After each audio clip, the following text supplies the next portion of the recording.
बहू का लौटा बचपन। रश्मि की सास उससे बहुत काम कराती थी और वो इस बात से बहुत परेशान हो गई थी। एक दिन सास कहती है, बहू, रसोई का काम खत्म हो जाए तो मेरे कमरे में आ जाना, कमरे की सफाई करनी है। ये कहकर सास वहां से चली जाती है। ये सासू माँ भी ना एक के बाद एक काम देती ही जाती है, जैसे कि मैं कोई बोतल से निकली हुई जिन हूँ। रश्मि अपनी सास के कमरे में जाती है और स्टूल पर चढ़कर अलमारी से सामान निकाल रही होती है। अरे बहू, संभाल कर, मेरा सामान तोड़ मत दियो।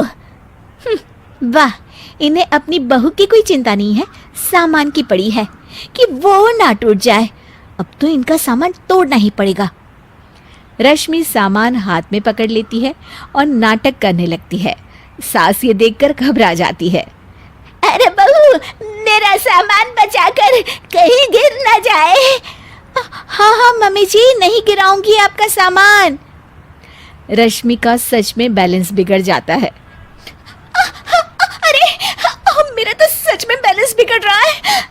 रश्मि स्टूल से नीचे गिर जाती है और उसका सर बेड से लग जाता है। रश्मि के सर में दर्द हो रहा होता है। वो बेहोश नहीं हुई होती है, लेकिन वो आंखें मूंद कर पड़ी रहती है। ये देखकर उसकी सास घबरा जाती है। अरे बहू, ठीक तो है ना? तू बोलती क्यों नहीं बहू? ये अच्छा मौका है, बेहोशी का नाटक कर लेती हूँ, काम से तो बच जाऊंगी। सास रश्मि को बेड पर लेटा देती है और अपने बेटे सूरज और डॉक्टर को फोन करती है। वे दोनों कुछ ही देर में घर आ जाते हैं। सर पर चोट आने की वजह से ये बेहोश हो गई है। मैं कुछ दवाइयाँ लिख कर देता हूँ, ये मंगा लीजिएगा। उफ, वो ठीक हो जाऊंगी तो फिर से काम करना पड़ेगा। क्या करूं? अरे हाँ, ऐसी तरकीब निकाली है जिससे काम भी नहीं करना पड़ेगा और मेरी प्यारी सासू माँ को भी सबक सिखाने का मौका मिल जाएगा। डॉक्टर चले जाते हैं और रश्मि होश में आती है। तब वो बच्ची बनकर याददाश्त खोने का नाटक करने लगती है।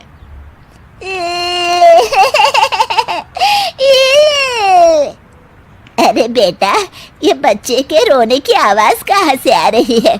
हाँ माँ, मैंने भी आवाज सुनी। फिर से रोने की आवाज आती है। अरे, ये तो मेरे कमरे से आ रही है। वो दोनों कमरे में आते हैं तो रश्मि रो रही होती है और बच्चों की तरह हरकतें कर रही होती है। दोनों उसे देखकर हैरान रह जाते हैं। मेरे मम्मी जी पापा कहाँ है? मुझे आइसक्रीम खानी है। अरे सूरज, ये तो बच्चों की तरह बर्ताव कर रही है। हाँ माँ, लगता है चोट लगने से इसके दिमाग पर असर हुआ है। आप लोग कौन है? मुझे मम्मी के पास जाना है। अंकल अंकल, मुझे मम्मी के पास जाना है। अंकल? अरे रश्मि, मैं तुम्हारा पति हूँ, क्या तुम्हें याद नहीं है? पति क्या होता है अंकल? और ये बूढ़ी आंटी कौन है? बूढ़ी आंटी? बूढ़ी किसको बोला? बूढ़ी को बूढ़ी नहीं बोलूंगी तो क्या बोलूंगी? तुझे तो अभी बताती हूँ मैं। बूढ़ी आंटी, गंदी बूढ़ी आंटी, गंदी बूढ़ी आंटी। मैं कल ही डॉक्टर के पास लेकर जाता हूँ रश्मि को। अगले दिन सुबह रश्मि की सास सारा काम खुद करती है और ये देखकर रश्मि को बड़ा मजा आ रहा होता है। अरे वाह, इस नाटक में तो बड़ा ही मजा आ रहा है। चलो थोड़ी और सेवा करवाते हैं सासू माँ से। आंटी, मुझे ना भूख लगी है। अरे इतनी देर से मेरा सर खा रही है, तेरी भूख नहीं मिटी। अब क्या खाना है तुझे? मुझे चॉकलेट शेक पीना है। अरे मुझे नहीं आता चॉकलेट वाकलेट शेक बनाना। मुझे चॉकलेट शेक चाहिए, मुझे चॉकलेट शेक चाहिए। अच्छा अच्छा, मेरी माँ चुप हो जा, लाती हूँ बनाकर चॉकलेट शेक। रश्मि अपनी सास से खूब काम करा रही होती है और अपने नाटक का जमकर फायदा उठा रही होती है। रश्मि पूरे घर को बार बार गंदा कर देती है और उसकी सास बार बार सफाई कर रही होती है। ए बहू, तुझे समझ में नहीं आ रहा? कितनी बार कहा है कि एक जगह बैठ, अभी एक थप्पड़ लगाऊंगी तुझे। रश्मि रोना शुरू कर देती है।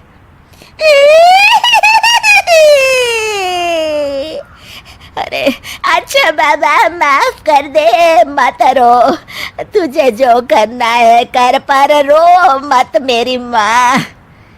रश्मि अपनी सास की नाक में दम कर देती है। कुछ देर बाद सूरज फिर से डॉक्टर को लेकर आते हैं और डॉक्टर पूरी तरह रश्मि की जांच करता है। मुझे लगता है कि इनको हॉस्पिटल में ले जाकर स्कैन करना होगा, तभी कुछ पता चल पाएगा। बाप रे, मर गई। ये तो हॉस्पिटल ले जाने की बात करने लगे हैं। नहीं नहीं, मुझे हॉस्पिटल नहीं जाना। नहीं नहीं, मुझे हॉस्पिटल नहीं जाना डॉक्टर अंकल, गंदे अंकल, मुझे नहीं जाना। डॉक्टर तभी एक इंजेक्शन निकालते हैं और रश्मि को लगाने जा रहे होते हैं। नहीं नहीं, मुझे इंजेक्शन मत लगाइए डॉक्टर, मुझे इंजेक्शन से बहुत डर लगता है। मैं तो नाटक कर रही थी, मैं बिल्कुल ठीक हूँ। डॉक्टर और रश्मि की सास और पति एकदम दंग रह जाते हैं और रश्मि के इस नाटक का हो जाता है दी एंड। बहू के हाथ। घर की बहू शीना को इस बात का बड़ा घमंड था कि जिस काम में वो हाथ डालती थी वो काम अच्छा हो ही जाता है। शीना की हर बात में हाथ का इस्तेमाल जरूर होता था। एक दिन शीना का पति आकाश उससे कहता है, कल जो वो भिंडी बनाई थी ना तुमने, वाह वाह वाह वाह, मजे आ गए। मैंने अपने हाथों से बनाई थी। मेरे हाथों में वैसे भी जादू है, जिस चीज को छू लेती हूँ सोना बन जाती है। अब ये थोड़ा ज्यादा हो रहा है। मतलब अगर हर चीज को छू के सोना ही बना देती हो तुम, तो हमारे नाम के पीछे भी अंबानी ही लगा देते हम। चुप रहो, मुंह पे हाथ रख लो, कुछ भी बोलते रहते हो। शीना की सास बगिया से पूजा के लिए फूल चुन रही थी। सुंदर, अति सुंदर, कितने प्यारे गुलाब के फूल हैं, भगवान जी खुश हो जाएंगे। मैंने अपने हाथों से जो पौधा लगाया था, मेरे हाथों की कोई भी चीज बेकार नहीं जाती। हाँ बेटा, सही कह रही है, इसीलिए तो तुम्हारे पिताजी से मैंने अपने बेटे के लिए तुम्हारा हाथ मांगा था। और उन्होंने हाथों हाथ में मेरा हाथ आपकी बेटी के हाथ में दे भी दिया था। हाँ बेटा, वो तो है, पर मुझे ये बता, तू ये हर बात में हाथ क्यों बीच में लेकर आती है?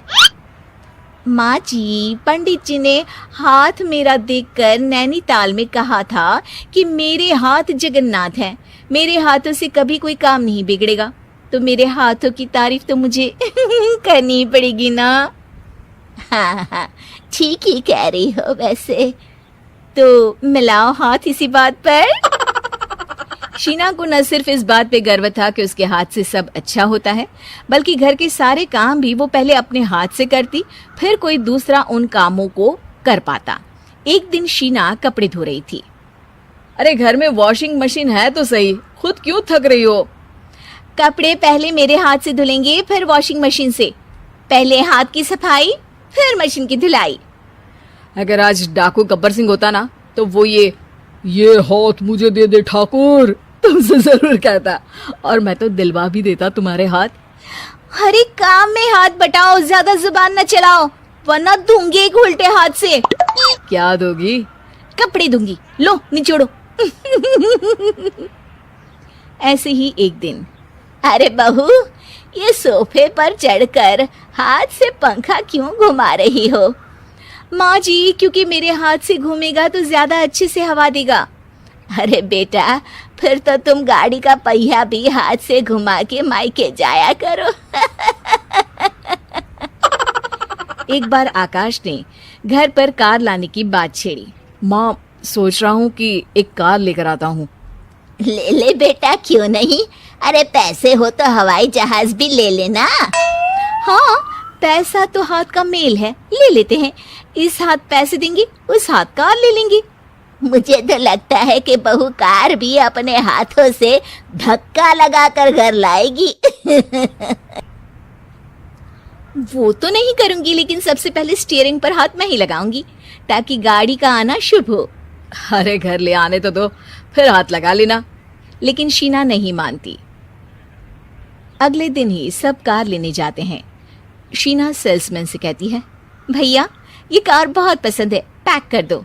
अरे ओ भाग्यवान, 2 मीटर कपड़ा नहीं है जो पैक करवा ले, जरा चला कर तो देखने दो। यस सर, बिल्कुल, टेस्ट ड्राइव कीजिए ना। अरे नहीं नहीं, सबसे पहले मैं हाथ लगाऊंगी गाड़ी को, मेरे हाथ अच्छे हैं। अरे यार, हाथ तो मैं भी धोता ही हूँ, और आजकल तो सैनिटाइजर से भी धोता हूँ। मेरे काम में हाथ ना अड़ाओ। अरे टांग ना आड़ा होता है भाग्यवान, हाथ नहीं। शीना ड्राइविंग सीट पर बैठ जाती है और आकाश उसे गाड़ी के फंक्शन समझाता है। देखो शीना, ध्यान रखना, ये है स्टीयरिंग, इससे राइट लेफ्ट जाएंगे। ये है एक्सेलरेटर, इससे स्पीड कंट्रोल कर सकते हैं। और उसी के पास में है ब्रेक, जो तुम्हारी जुबान में शायद मिसिंग है।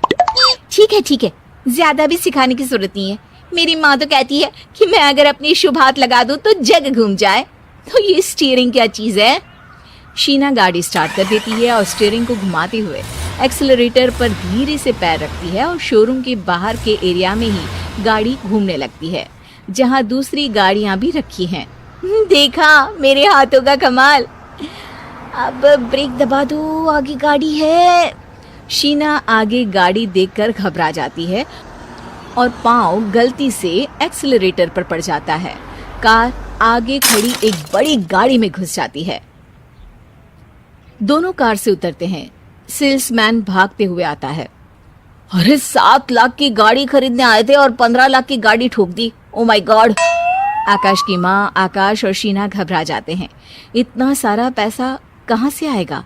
तभी वहाँ मैनेजर भी आ जाता है, पूरा माजरा समझता है। अरे टेंशन मत लीजिए, गाड़ियों का इंश्योरेंस था, आप जो कार लेने आए थे वही खरीद लीजिए। पर मैडम, जब तक आप सीख ना ले तब तक गाड़ी मत चलाइएगा। अभी तो आपने गाड़ी बस ठोकी है, जिसका बीमा भी था, लेकिन सड़क पे चलते हर इंसान का बीमा नहीं होता। अरे मेरे हाथों से ठुक भी गया ना तो उसकी जिंदगी बन जाएगी, और अगर चला भी गया तो स्वर्ग ही पाएगा। मैनेजर साहब, मेरे हाथ में कोई दिक्कत नहीं है, वो तो बस पाँव गलत जगह पर चला गया था। शीना की बात सुनकर आकाश अपना सर पीटता है और उसकी सास अपने हाथ से खुद का मुंह छिपा लेती है और मैनेजर हाथ जोड़कर माफी मांग लेता है। शिल्पी घर के काम से फ्री होती तो बोर होती, जिसके बाद उसने घर में ही दुकान खोलने की सोची। अरे ये इतने सारे कपड़े, अरे बहू क्या करेगी इनका?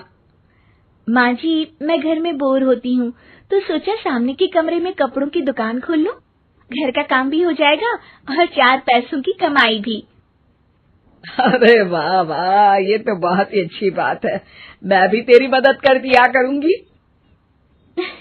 वाह माँ जी, तब तो मजा आ जाएगा। अब हम दोनों मिलकर खूब पैसे कमाया करेंगे।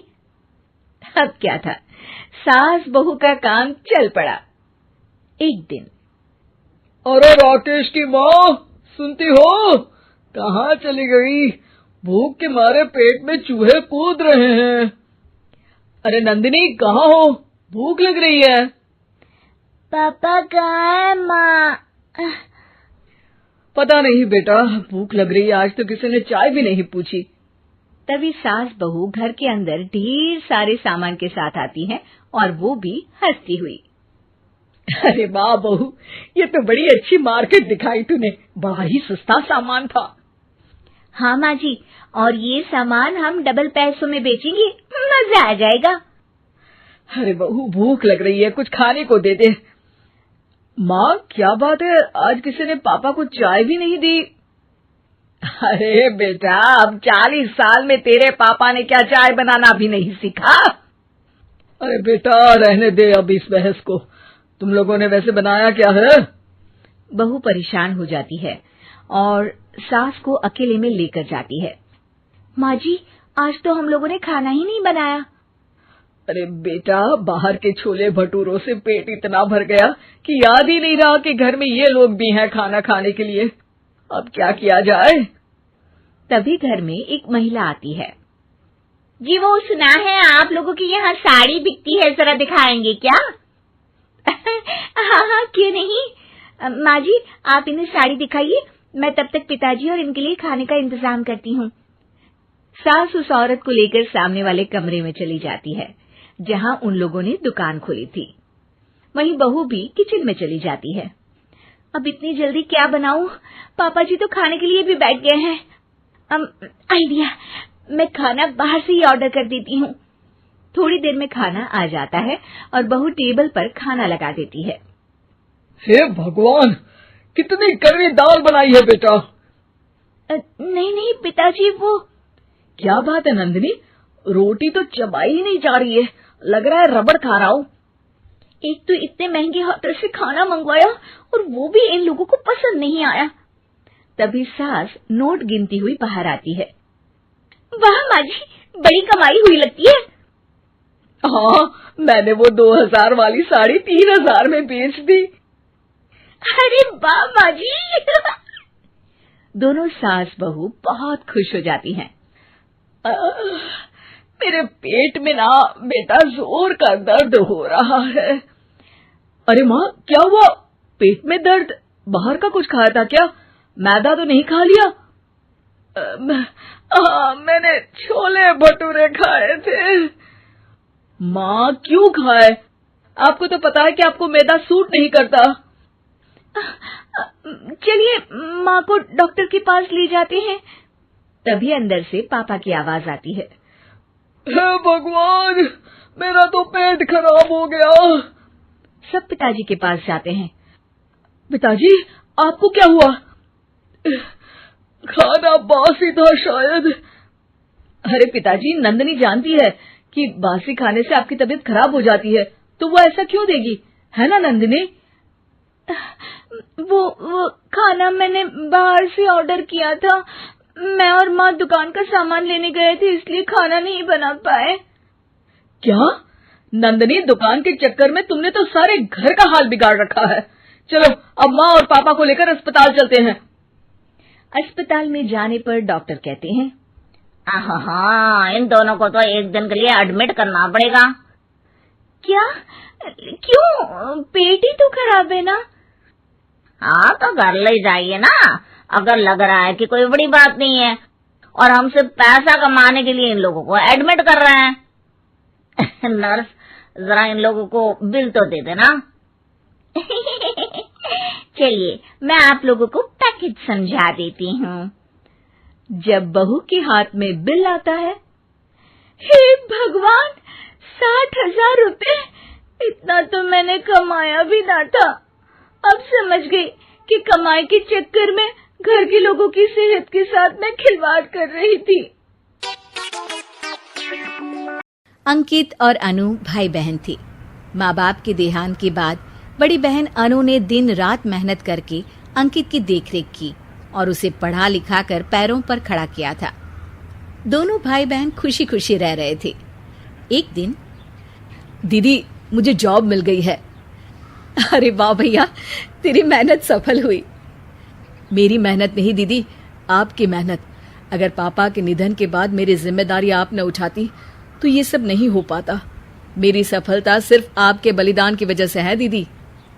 कुछ महीनों बाद अंकित की शादी सीमा से हुई। सीमा बड़ी ही चालाकी से अनु से मीठा मीठा बोलकर घर का सारा काम करवा लेती थी और खुद अंकित के साथ घुमा फिरा करती थी। वैसे तो वो सिर्फ खाना बनाने का काम ही घर में करती थी, लेकिन अब उसे उससे भी छुटकारा चाहिए था। इसीलिए एक दिन, दीदी, मेरे हाथ का खाना अंकित को पसंद नहीं आता, क्या आप खाना बना दोगी प्लीज? अरे हाँ हाँ, ये भी कोई कहने की बात है, जरूर। सीमा इस बात से मन ही मन बड़ा खुश होती है और अगले दिन के झाड़ू पोछे के काम से छुटकारा पाने के लिए एक और तरकीब लड़ाती है। हॉल में जोर जोर से कराहने लगती है। उसके कराहने की आवाज सुनकर अनु हॉल में भागती हुई आती है। क्या हुआ सीमा? दीदी, लगता है मेरी कमर अकड़ गई है वो क्या है ना, मुझे झाड़ू पोछा करने की आदत नहीं है ना। मेरी मम्मी पापा ने मुझसे कभी ये काम नहीं करवाया। अरे कोई बात नहीं, झाड़ू पोछा ही तो है, मैं कर लिया करूंगी। ऐसे ही धीरे धीरे सीमा ने घर के सारे कामों का बोझ अनु पर डाल दिया। घर का सारा काम अनु करती थी, फिर भी सीमा को अनु से छुटकारा चाहिए था। इसलिए एक दिन वो अंकित के ऑफिस से लौटने से ठीक पहले ढेर सारे कपड़े लेकर धोने का नाटक करने बैठ जाती है। अरे सीमा, इतने कपड़े? अब क्या करूं, अकेली पड़ जाती हूँ, करना तो मुझे ही है ना। अरे दीदी से मदद ले लेती। अच्छा, ताकि सारा जमाना कहे कि भाभी बड़ी ननद से काम करवा रही है। और वैसे भी दीदी ने तो साफ कह रखा है मुझे कि तुम आज जो भी हो सिर्फ उनकी वजह से हो, इसीलिए अगर उनके बनाए इस घर में रहना है तो काम करना ही पड़ेगा। ये सब सुनकर अंकित को बहुत गुस्सा आ गया। उसने अनु को बुलाकर कहा, दीदी, ये घर पापा ने बनाया था और इसमें मेरा भी हिस्सा है और मुझे वो चाहिए। ये सुनकर अनु को बुरा तो लगता है, मगर वो दूसरे ही दिन घर का बंटवारा करने के लिए वकील के पास चली जाती है। वहां से लौटते हुए अनु का एक्सीडेंट हो जाता है, जिससे वो दोनों पैरों से अपंग हो जाती है। अब मजबूरन उसकी पूरी देखरेख सीमा को करनी पड़ती है।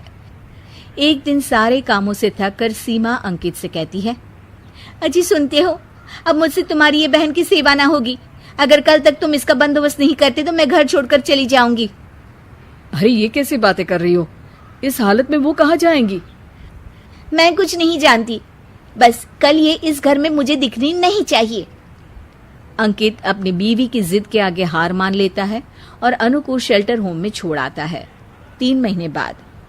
अजी सुनते हो, ये आपके लिए एक पार्सल आया है, ये लीजिए। अरे इसमें तो घड़ी है और एक चिट्ठी भी है। दिखाइए तो। अरे वाह, बड़ी ही सुंदर घड़ी है, लेकिन ये आपको भेजी किसने? पता नहीं, शायद चिट्ठी में कुछ लिखा हो। आशा करती हूँ ये घड़ी तुम्हें पसंद आएगी। रक्षाबंधन की बहुत शुभकामनाएं, तुम्हारी दीदी अनु। चिट्ठी पढ़कर अंकित की आंखें भर आती है। मैं दीदी को लेने जा रहा हूँ सीमा। अरे घड़ी भेज तो दी उन्होंने, अब क्यों जाना उनके पास? देखा सीमा, दीदी हमसे दूर जाकर भी हमारे बारे में ही सोचती है, और एक हम है जो उनकी सेवा से बचने के लिए उन्हें शेल्टर होम छोड़ा है। तुम्हारी बातों में आकर मुझसे ये क्या पाप हो गया। मैं जा रहा हूँ दीदी को लेने, और जब मैं वापस आऊं तो तुम मुझे हमारे घर में मत दिखना। इतना कहकर अंकित अनु को लेने निकल जाता है। वहां पहुंचकर, दीदी मुझे माफ कर दो, मैं तुम्हें लेने आया हूँ। भाई, आज तो राखी है, आज तो मैं मना कर भी नहीं सकती। दोनों घर पहुंचते हैं। अरे सीमा, तुम अभी तक यहीं हो? निकल जाओ इस घर से। अरे वाह अंकित, फिर वही गलती कर रहे हो तुम। सीमा, तुम कहीं नहीं जाओगी। दीदी मुझे माफ कर दो, मुझसे गलती हो गई। सीमा, आज ये समय माफी मांगने का नहीं है, राखी की तैयारी करने का है। चलो तैयार हो जाओ, तुम्हारे भैया के घर भी तो जाना है ना। ये सुन सीमा अनु के गले लग जाती है।